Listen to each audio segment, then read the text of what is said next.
You've said that you're confident that your comment won't undermine diplomatic efforts. But just to be clear, are you confident that Vladimir Putin sees it that way, that he will not use this as an escalatory? I don't care what he thinks. Look, here's the deal. He's going to do what he's going to do.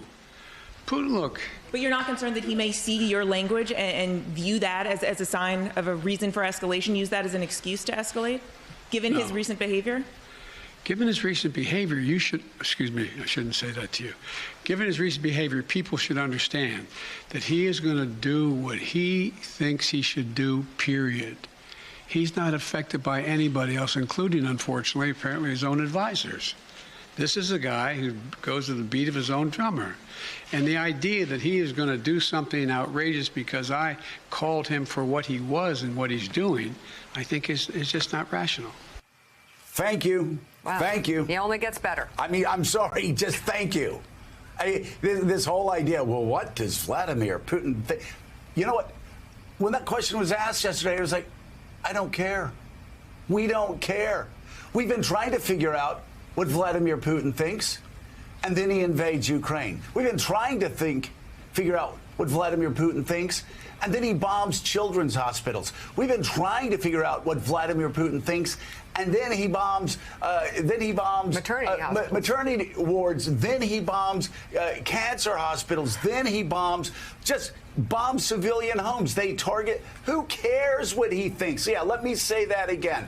Who cares what he thinks? It's time for him to start worrying about what we think, what the President of the United States thinks, what the Congress thinks, let's just call it what it is, what the indispensable power for freedom and democracy on the planet thinks, and how we work with our friends and allies in Europe. Who cares what he thinks at this point? Seriously, who cares? This is, I swear, I understand the questions. They need to be asked. I understand why they need to be asked. They're all important questions for journalists to ask. All right?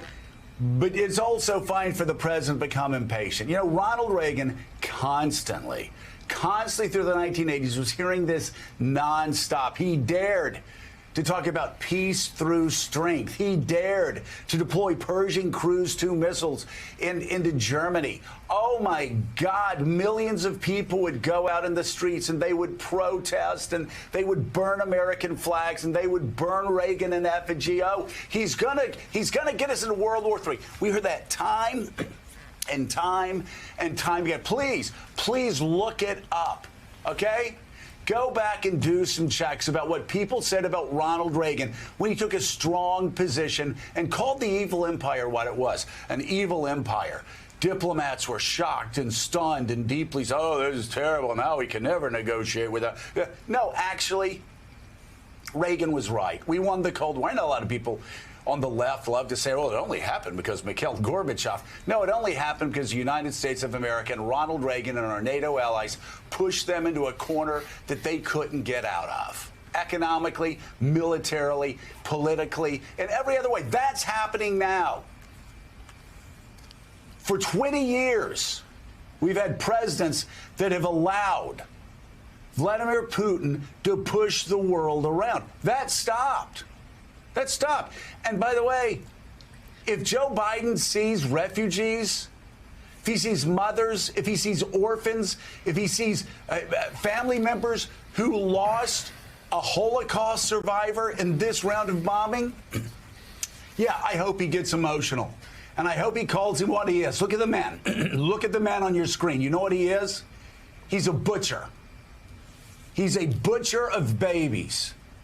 He's a butcher of grandmothers. He's a butcher of Holocaust survivors. He literally, as Dr. Brzezinski wrote in the early 1980s, Russians, they're weak. So they go and find weaker countries to go into. And they try to wipe them out, as Dr. Brzezinski said, biologically. He's committing war crimes. So, yeah, I think most Americans and most freedom-loving people across the world, they want their president to see the pain and agony that Ukrainians are going through and voice it for them on a world stage. That's exactly what he did. Let's bring in Hey, thanks so much for watching our YouTube channel. You can follow up on today's top stories and breaking news, or catch up on your favorite MSNBC shows all in one place. Download the NBC News app today.